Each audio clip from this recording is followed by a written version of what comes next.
Hello class 10th. Yesterday we have discussed about profit and loss account. In our previous class we have discussed about the profit and loss account. Trading account we have completed the format, how to prepare that also we have completed, and we have to start the profit and loss account, right? So profit and loss account, the meaning we have understood. What is profit and loss account? Let us have a quick revision about it. Profit and loss account. Okay, profit and loss account क्या है? Profit and loss account, as already we know, that is the account which is prepared to calculate the net profit and net loss. Okay, net profit and loss, net loss of the business for the given accounting period. Okay, it may be defined as a financial statement that matches the gross profit and indirect revenues with the indirect expenses. It matches the gross profit and indirect revenues with the indirect expenses during an accounting period. And what will be, when we'll calculate it, what we'll get? We'll get either net profit or net loss. Okay, net profit and net loss. Now the next thing is कैसे इसको बनाते हैं? How to prepare profit and loss account. Okay, the next point is to how to prepare profit and loss account. And क्यों prepare करते हैं ये तो हमें पता है. To know the net profit and the net loss of the business, to compare the profit with the previous year. हम net profit निकालते हैं और उसको अपने पिछले साल के प्रॉफिट से कंपेयर करने के लिए, to compare the profit from the of previous year, we used to calculate we used to calculate the net profit and we used to prepare the profit and loss account, right? And control over the expenses. Analysis of the various expenses included in the profit and loss account at the comparison with the expenses of the previous year is helpful in exercising executive means effective control. मतलब ये है कि control over expenses.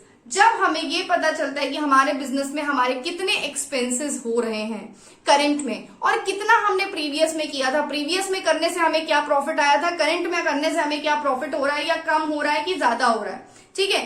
तो उससे हम क्या कर सकते हैं, कंपेयर करके अपने जो एक्सपेंसेस हैं उनको कंट्रोल कर सकते हैं, ठीक है. एक एनालाइज करेंगे बहुत सारे एक्सपेंसेस जो हमने कर रखे हैं प्रीवियस ईयर में और करंट ईयर में कर रहे हैं, उनको एनालाइज करेंगे कि जो हमारे प्रॉफिट एंड लॉस में एक्सपेंसेस इंक्लूडेड हैं उनका प्रीवियस ईयर से कंपैरिजन करेंगे and then it will be helpful to exercising the control over the expenses.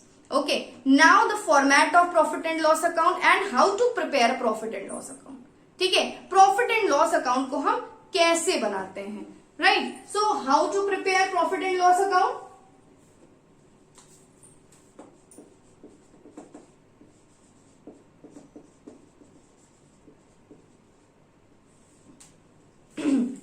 How to prepare profit and loss account. So the main items which appears in the profit and loss account, these are all the indirect expenses. ठीक है, जितने भी indirect expenses होते हैं वो हमारे profit and loss account में आते हैं, इनडायरेक्ट रेवेन्यूज होते हैं वो हमारे प्रॉफिट एंड लॉस अकाउंट में आते हैं. तो हमारा फॉर्मेट क्या कुछ ऐसा होता है,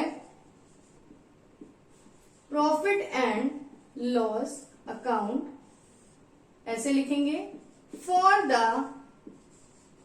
ईयर एंडेड, जिस अकाउंटिंग पीरियड के लिए हम बना रहे हैं वो लिखेंगे. Then again particular amount and particular amount.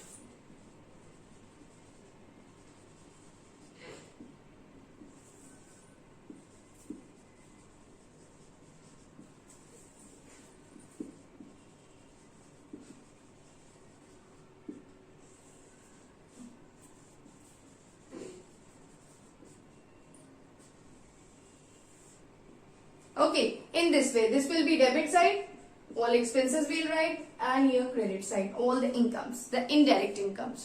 Okay, this much is clear. The format and the meaning of profit and loss account and how to use, why we use. Yes, ma'am. Okay. Yes, Now the next point is the item which will be appear in the profit and loss account and how to prepare the profit and loss account. So the main item which comes in profit and loss account, these are first is सबसे पहले जब profit and loss बनाते हैं तो क्या करते हैं, जो हम ग्रॉस प्रॉफिट निकालते हैं, ट्रेडिंग अकाउंट का जो बैलेंस होता है, जो हम ग्रॉस प्रॉफिट निकालते हैं, सबसे पहले वो ट्रांसफर किया जाता है प्रॉफिट एंड लॉस अकाउंट में। अगर प्रॉफिट है, ग्रॉस प्रॉफिट आया है, तो सब ट्रांसफर किया जाएगा credit side by gross profit brought down, BD. ठीक है, लिखेंगे। लेकिन अगर इन केस लॉस आया है ट्रेडिंग अकाउंट में, यानी कि ग्रॉस लॉस आया है, तो प्रॉफिट एंड लॉस अकाउंट के डेबिट में शो किया जाएगा। ठीक है, so to gross loss brought down. Okay, अब the next point is to office and administrative expenses. Whatever the office expenses and administrative expenses will be there, that will be debited. Okay, कैसे debit करेंगे? जैसे हमारा office expenses हो गए, जितने भी office expenses होते हैं, ये मैं आपको समझाने के लिए बता रही हूँ। आपको सेंटर हेडिंग मेंशन नहीं करनी है या साइड हेडिंग मेंशन नहीं करनी है कि these are the office expenses, these are the administrative, these are the selling and these are the distribution.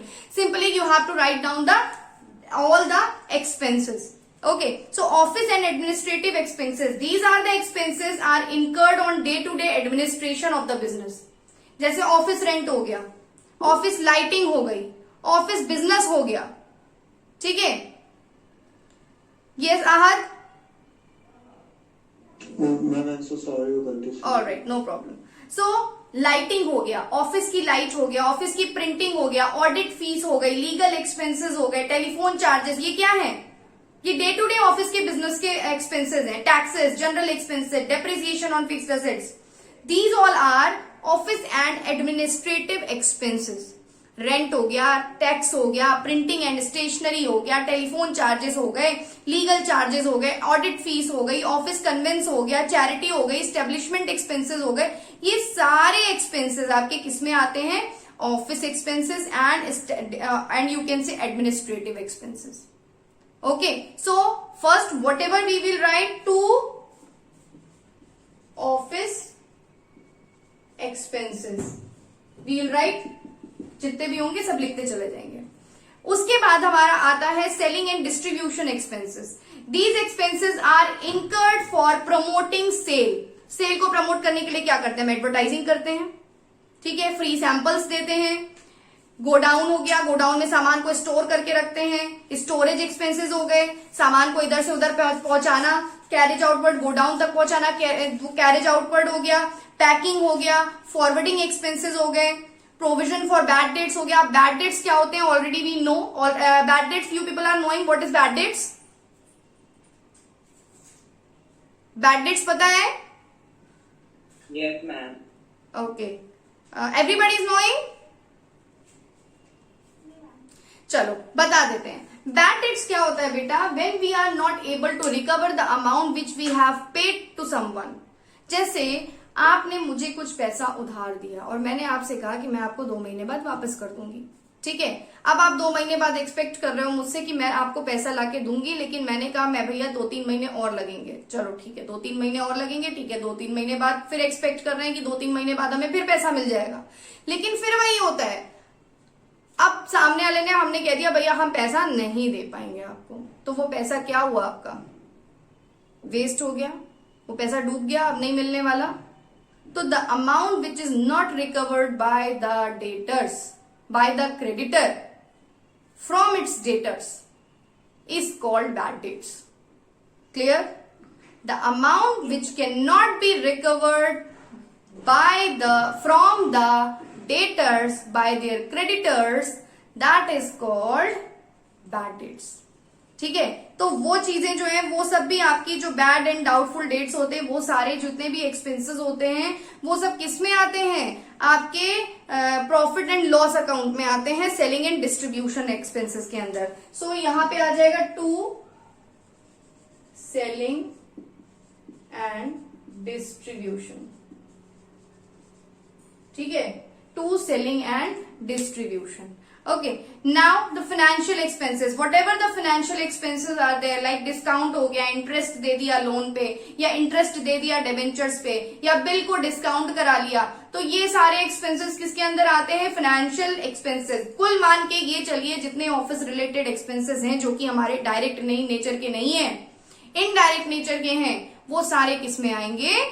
Profit and loss account में आएंगे। While doing the question, when you will prepare the question, means when you will practice the question, then only you will come to know and you will understand how to prepare it.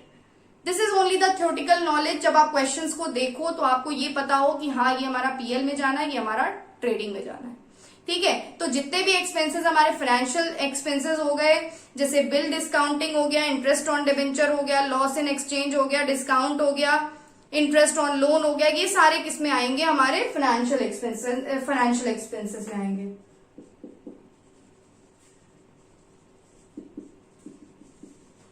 ठीक है।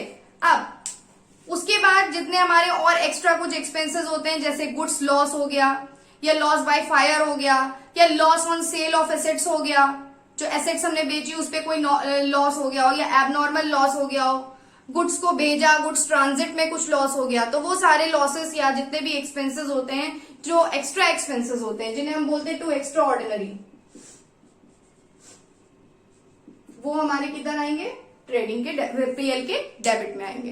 अब अगर हम बात करें credit side की, तो जितनी भी हमारी रेवेन्यू इनकम्स होती हैं वो सारी किधर आती हैं? क्रेडिट में आती हैं। जैसे डिस्काउंट को मिला, डिस्काउंट रिसीव हुआ, क्रेडिट में आएगा, कमीशन रिसीव हुआ, क्रेडिट में आएगा, इंटरेस्ट रिसीव हुआ, क्रेडिट में आएगा, डिविडेंड रिसीव हुआ, रेंट रिसीव हुआ, कोई भी चीज रिसीव हुई, इनकम हुई जिससे हमें, ठीक है, वो सारी चीजें किस में आएंगी? क्रेडिट में आएंगी। तो रेवेन्यू इनकम्स,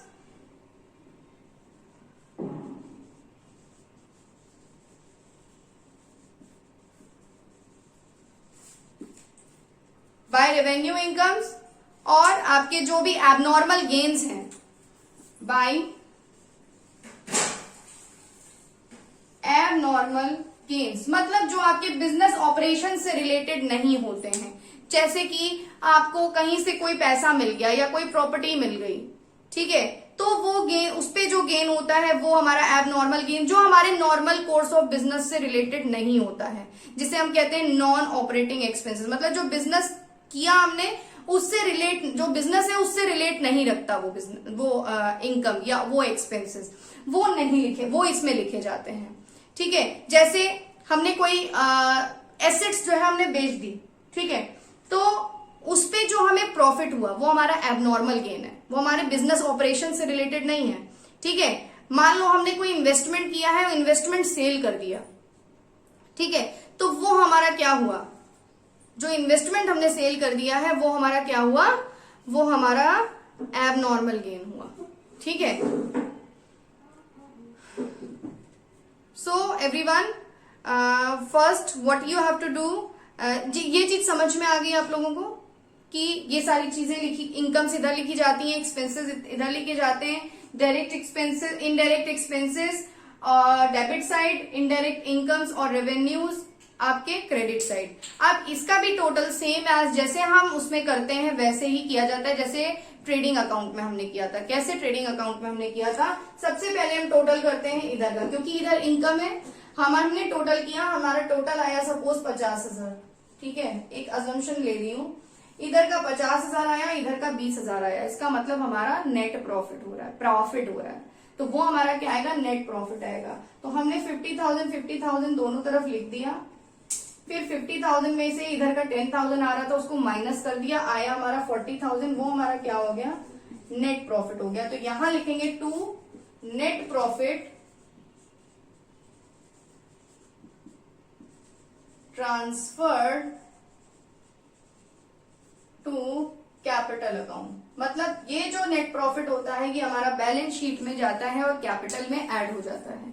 अगर लॉस है तो माइनस हो जाएगा, अगर प्रॉफिट है तो प्लस हो जाएगा, ठीक है। So hopefully this point is clear that how to prepare profit and loss account, isn't it? It is clear to everyone? Is it clear to everyone? Yes, sir. Okay, thank you. So we have understood the concept that how to prepare the profit and loss account. Okay, now we are going to start with the practical question, how to prepare practically the profit and loss account. Okay, how to prepare profit and loss account. Now we are going to do the question so that we can understand. Okay, now the question illustration number 3 is given, that stock. Here you can see that जब हमें profit and loss बनाना होता है तो हम क्या करते हैं, हमें सबसे पहले प्रॉफिट एंड लॉस के लिए हमें क्या चाहिए होता है, ग्रॉस प्रॉफिट चाहिए होता है। तो ग्रॉस प्रॉफिट जब चाहिए हमें, तो हमें उसके पहले ग्रॉस प्रॉफिट निकालने के लिए हमें क्या बनाना पड़ेगा, बताइए। ग्रॉस प्रॉफिट ट्रेडिंग अकाउंट बनाना पड़ेगा। तो ग्रॉस प्रॉफिट निकालने के लिए हमें ट्रेडिंग अकाउंट बनाना पड़ेगा। तो सबसे पहले हम क्या बनाएंगे, we have to prepare the trading account of the question. So following is the trial balance of Sohan Lal December. Prepare the trading account and the profit and loss. The trial balance is given in your book and the adjustments are given. That closing stock on 31st March is this, provide depreciation, and on furniture fittings 10%, salary outstanding 2000. Okay, so first of all what we have to prepare trading account. Okay, so trading account,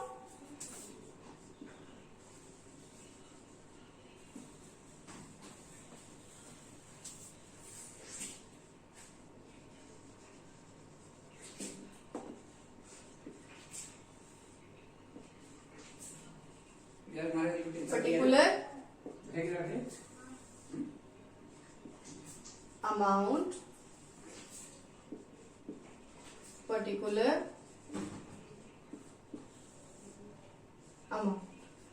okay, and then here we will prepare profit and loss account. Okay, trading account. So trading account में सबसे पहले हमारा क्या होता है, now you people will tell me and I will write amount. I will write, and first of all from where we have to start the trading account.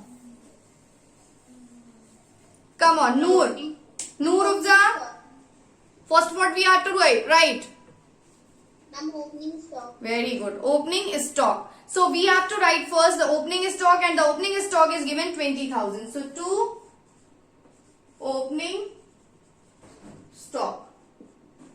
Okay. How much? 20,000. Right.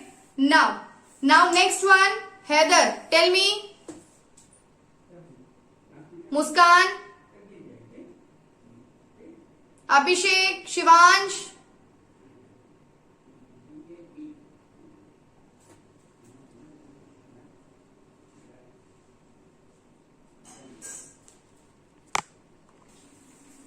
Zakia. Yes. Now what we have to write? After writing opening stock, what we have to show? Ma'am, may I tell? No. Tarushi? Yes, ma'am. Purchases. Yes. Now what we have to write? We have to write purchase. And for writing purchase, we have to see that whether it is return is given or not. Purchase return तो नहीं दिया हुआ है question में, हमें सबसे पहले ये देखना होगा। तो परचेज रिटर्न आपके क्वेश्चन में नहीं दिया है। तो what we have to write? We have to write here to purchase. कितना दिया हुआ है? परचेज दिया हुआ है 1,50,000. So we have to write 1,50,000. Okay, now the next point. Yes, तभी हम लोग यहाँ पे शो करेंगे। क्या मैम, अगर परचेज क्वेश्चन में नहीं दिया होगा तभी हम लोग शो करेंगे। अगर परचेज क्वेश्चन में नहीं दिया है तो आप कैसे शो करोगे बेटा, जब अमाउंट ही नहीं दी होगी, राइट? रिटर्न अगर दिया है तो ही शो किया जाएगा। ठीक, अब next is, now we have to find out what are the direct expenses over here.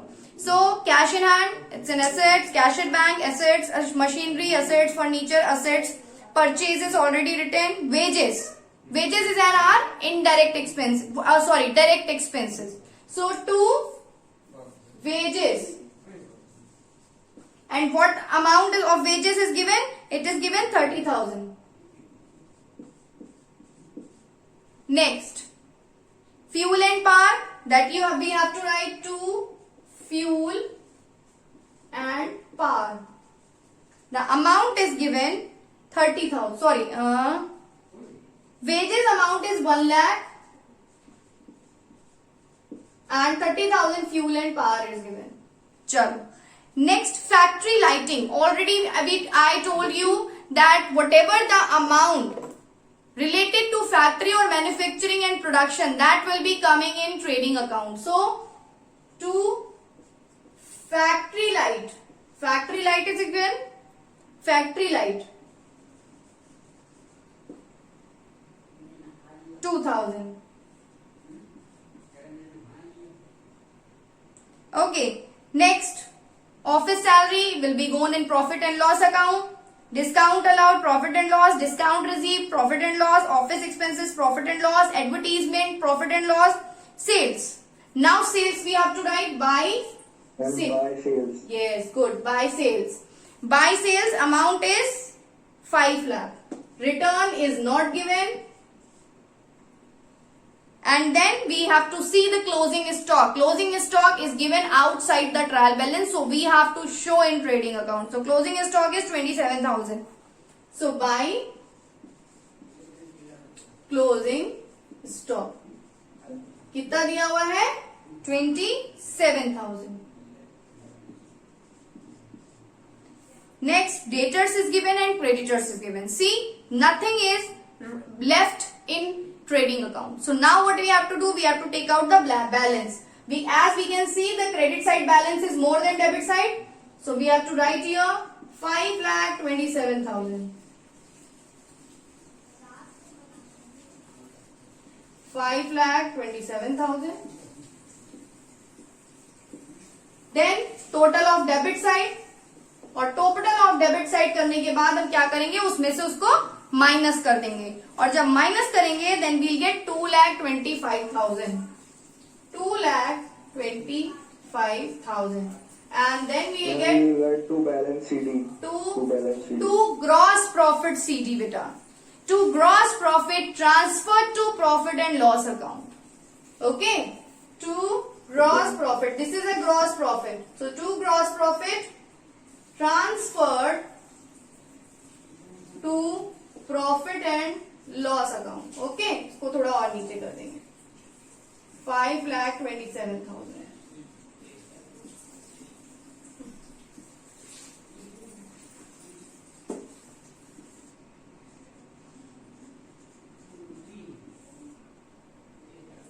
Is it clear? Is there any doubt? No, ma'am. No, ma'am. Ma'am last में आपने कैलकुलेट करने के बाद माइनस किसे किया? इधर के टोटल से बेटा, ये हमने टोटल किया 5,27,000 आया. फिर हम इधर का टोटल करेंगे, फिर इधर का टोटल जो भी आएगा उसको इसमें से माइनस कर देंगे. ठीक है? यस. जो भी इधर का डेबिट साइड का टोटल आएगा उसको उसमें से माइनस कर देंगे. और जब हम माइनस करेंगे तो आएगा 2,25,000. Clear? Now, Yes. now we have to prepare profit and loss account. Profit and loss account we have to prepare. So, how to prepare profit and loss account? See.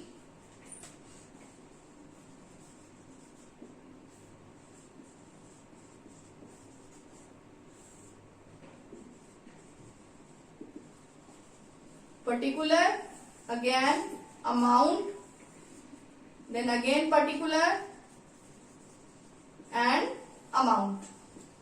Okay, this is already debit and it is credit. Okay, so now the indirect expenses. सबसे पहले किससे start करते हैं? Who is going to tell me? Profit and loss में सबसे पहले क्या लिखेंगे? बताइए.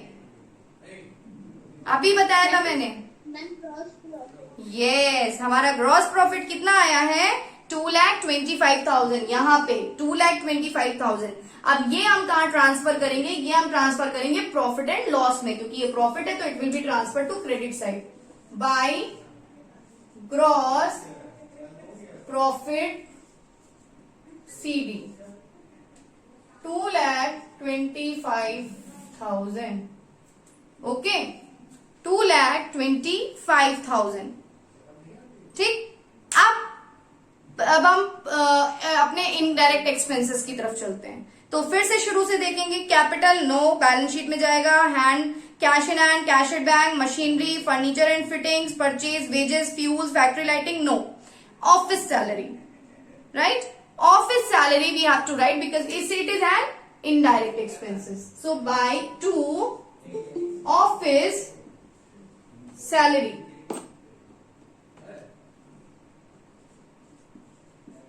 And the amount is given 2,000. Sorry, office salary is given 70,000. See, in question it is given beta salary outstanding 2,000. So that also we have to adjust. So office salary is given 70,000 and 2,000 outstanding. मतलब ये बकाया है, तो जो बकाया है वो भी मिलेगा. आउटस्टैंडिंग मतलब बचा हुआ, ठीक है, तो ये भी मिलेगा. तो that also we have to show and we have to add it. तो 70,000 में प्लस 2,000 हमारा आउटस्टैंडिंग ऐड हो जाएगा. आउटस्टैंडिंग सैलरी नीचे देखेंगे तो एडजस्टमेंट में लिखा हुआ है, तो हमारा टोटल आ जाएगा 72,000. Okay, now the next point is salary हो गया. डिस्काउंट अलाउड, जो डिस्काउंट दी गई है ये भी एक खर्चा हुआ हमारा. सो टू डिस्काउंट, डिस्काउंट हो गया हमारा. डिस्काउंट कितना है? 5,000. That we have to write 5,000. इसके बाद डिस्काउंट अलाउ, डिस्काउंट रिसीव्ड क्या है? हमारी इनकम है, तो बाय डिस्काउंट रिसीव्ड कितना हुआ? 3,000 लिख दिया. Okay, now next one office expenses. Office expenses are indirect expenses. So to ये ऑफिस से रिलेटेड एक्सपेंसेस है, तो ऑफिस एक्सपेंसेस कितने दिए हुए हैं? 40,000. So 40,000 will write. उसके बाद हमारा दिया हुआ है advertising expenses. These are also selling and distribution. याद है?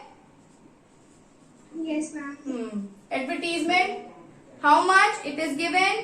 50,000. 50,000. Okay, so and next one is given that will come in balance sheet. One more thing you have to see in your adjustment part. It is given that provide depreciation on machinery at 5% and on furniture and fitting 10%. मतलब furniture and fittings पे और machinery पे हमें 10% depreciation provide करना है. तो that is also our loss. Means एक तरह का ये हमारा लॉस है, क्योंकि मशीनरी पे डेप्रिसिएशन उसकी वैल्यू में कमी होती है. ठीक है, तो हम मशीनरी क्या करेंगे? मशीनरी जो दी हुई है कितनी दी हुई है? 60,000. 60,000 पे हम 5% निकालेंगे. कितना निकालेंगे? 60,000 पे 5% निकालेंगे. तो 5/100 आ गया हमारा 3,000. ओके, 3,000 आ गया. और किस पे दिया हुआ है? Furnitures and fitting. So furniture and fittings हमारा कितना दे रखा है? 13,600. सो 13,600 का कितने परसेंटेज निकालना है हमारा? 10%. So 10% will be calculated 10/100. So कितना आ गया? 1,360. So to depreciation on machinery 3,000 and furniture 1,360. Okay, and total will be 4,360. This much is clear, children? ये चीजें समझ में आ गई हैं? इसमें कोई किसी को डाउट है? नहीं है? है कि नहीं? Please tell fast. Okay, so अब हमें क्या करना है? Again we have to calculate the net profit. Okay, again net profit को कैलकुलेट करने के लिए हम क्या करेंगे? The total of credit side करेंगे और टोटल ऑफ डेबिट साइड करेंगे. टोटल आ रहा है हमारा 2,28,000.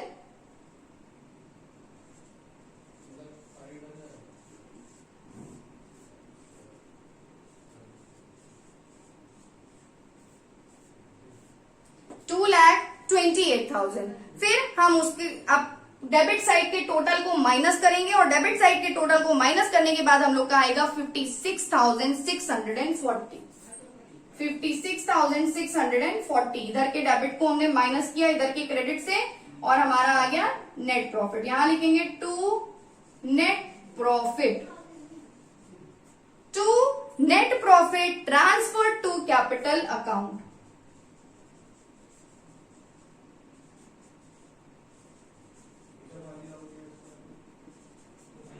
Okay, so children, in this way we have to write and we have to prepare trading profit and loss account. Okay, is it clear to everyone? Yes, ma'am. Yes, ma'am. Yes, ma'am. Thank you. Yes, ma'am.